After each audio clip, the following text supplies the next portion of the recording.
It's hard to believe now, but there was a time when discipline didn't mean gentle chats or reward charts. No, back then, parents didn't count to 3. They just gave you the look, and somehow you knew your life was over. It was a different world. No parenting books, no positive reinforcement, just common sense, slipper power, and a deep understanding that if you misbehaved in public, the whole street would know about it by tea time. Here are the ways British parents kept us in line, and why today's kids would probably call social services. Number 1. The look.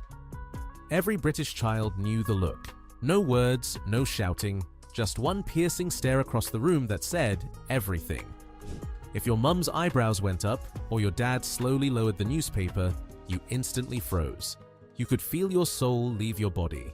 The look was usually followed by a terrifying sentence like, "We'll talk about this at home."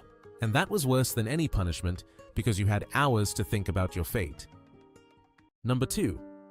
Wait till your father gets home. 5 words that struck absolute fear into the heart of every child. Back then, Dad was often the final judge, jury, and executioner of family discipline. You'd sit in silence at the dinner table, pretending to be invisible, as Mum calmly handed over the report of your crimes. He didn't even have to shout. Just one sigh and a shake of the head was enough to make you promise you'd never, ever do it again. And somehow, it worked. Number 3. The slipper. Ah yes, the classic. Every household had one, usually soft, worn down, and yet somehow the most feared object in the home. It wasn't about pain. It was the sound of it being picked up. That little shuffle across the carpet, followed by the words, "Right, that's enough." One slipper slap later, you'd apologize to everyone in a 5-mile radius. Today, that would be front page news, but back then, it was simply known as a bit of discipline. Number 4. Soap in the mouth. Say a rude word, just one, and you'd be tasting imperial leather before you could blink. Parents genuinely believed this washed your mouth out. And in fairness, you did stop swearing, mostly because you were too busy spitting bubbles. It sounds horrifying now, but it was surprisingly common. A foamy warning that respect began with clean language and very clean teeth. Number 5. Standing in the corner. Sometimes the punishment wasn't physical, it was public. You'd be sent to stand in the corner, facing the wallpaper, while your siblings smirked from the sofa. 5 minutes felt like an hour. And if you dared to turn around early, you'd hear that familiar voice. "I didn't say you could move." The real humiliation wasn't the corner itself, it was the laughter from everyone else. Number 6. The wooden spoon. It lived in the kitchen, right next to the flour and sugar. Every child knew that spoon's double life. Half utensil, half justice system. You'd see it lifted off the hook and instantly confess to crimes you hadn't even committed. No one was ever seriously hurt. It was the symbol that mattered. The sound of it tapping the table was like the national anthem of 1960s discipline. The sound of it tapping the table was like the national anthem of 1960s discipline. Don't do that again. Number 7 wasn't enough. Writing lines. You had to prove you wouldn't by writing it 50 times. I must not talk back to my mother. I must not pull my sister's hair. Your hand would cramp, your pencil would snap, and somehow your parents believed this was character building. In a way, they were right. It taught patience, penmanship, and deep resentment for lined paper. Number 8. Going to bed early. Forget grounding or losing privileges. The ultimate punishment was being sent to bed while it was still light outside. You'd lie there, furious, listening to your brothers laughing downstairs, staring at the glow from the television you weren't allowed to watch. Every minute felt like injustice. But by the next morning, you'd usually forgotten why you were in trouble, and your parents pretended it never happened. That was British parenting magic. Punishment, forgiveness, and a cup of tea. Number 9. Asking permission for everything. It sounds small, but back then, children didn't just do things, they asked first. Can I have a biscuit? Can I watch the telly? Even sitting in the good armchair required clearance from higher authority. And heaven help you if you helped yourself to sweets from the cupboard, that was treated like grand theft confectionery. Number 10. The public telling off. Parents didn't wait until you got home. If you misbehaved in Woolworths, you'd be corrected in Woolworths. Loudly, in front of the staff, the customers, and half the neighborhood.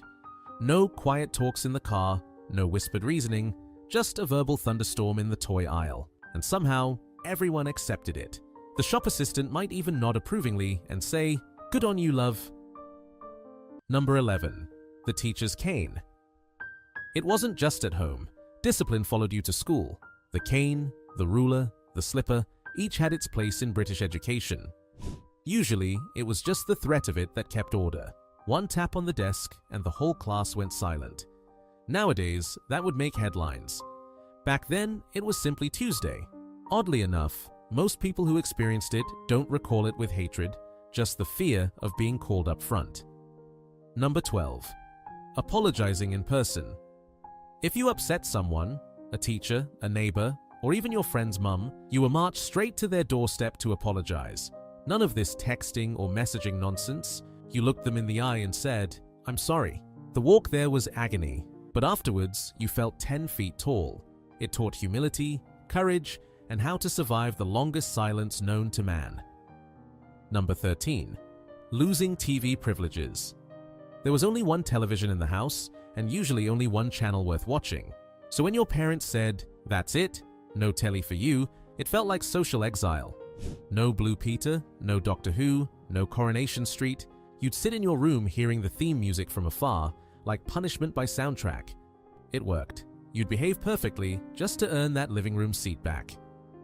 Number 14. Collecting punishments like medals.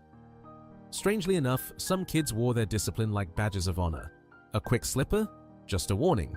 Told off in front of the class, bragging rights. We'd compare stories like football stickers, whose dad had the best aim, whose mum could silence you with a glance. It was bizarre, but it bonded us. Shared suffering. British style. Number 15. No explanations. Modern parents hold discussions. Ours didn't. If you asked why, the answer was always the same. Because I said so. And that was the end of the debate. You might mutter something under your breath, but very quietly, because if they heard you, it was back to number 3 on this list. Number 16. Neighbors as extra parents. You couldn't escape discipline, even outside your own home. If you misbehaved on your street, Mrs. Thompson from next door would scold you before your mum even knew. And somehow, by the time you got home, she already did. Parents had an invisible communication network faster than Wi-Fi. If you heard, "I've already spoken to your mother," you knew it was over. Number 17. No nonsense in public transport.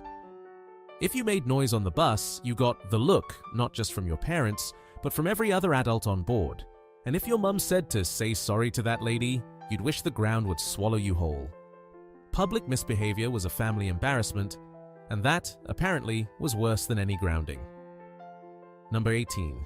No bedtime negotiations. Bedtime was bedtime. There were no 5 more minutes. If your dad said lights out, that was the law. And if you dared to sneak a torch under the covers to read the Beano, somehow they always knew. Parents back then had a 6th sense for mischief, possibly developed through decades of sheer exhaustion. Number 19. Losing pocket money. Pocket money wasn't just given, it was earned. And if you talked back or skipped chores, that precious half-crown disappeared faster than you could say, "Sorry, Mum." It was the original consequence system, and somehow it taught more about responsibility than 1,000 allowance charts today. Number 20. They meant it. That's what truly separated then from now. When parents said something, they meant it. There was no endless warning, no counting down, no negotiating. And oddly enough, that certainty made kids feel secure. You always knew where the line was, and who was in charge. There was love behind it, even when it didn't look like it. Tough love. British style. We might laugh about it now, the soap, the slipper, the stares across the room, but somehow those old-fashioned lessons stuck. They taught respect, consequences, and a sense of humor about life's little bumps. And looking back, maybe it wasn't so bad after all. After all, we survived, mostly, and we've got the stories to prove it.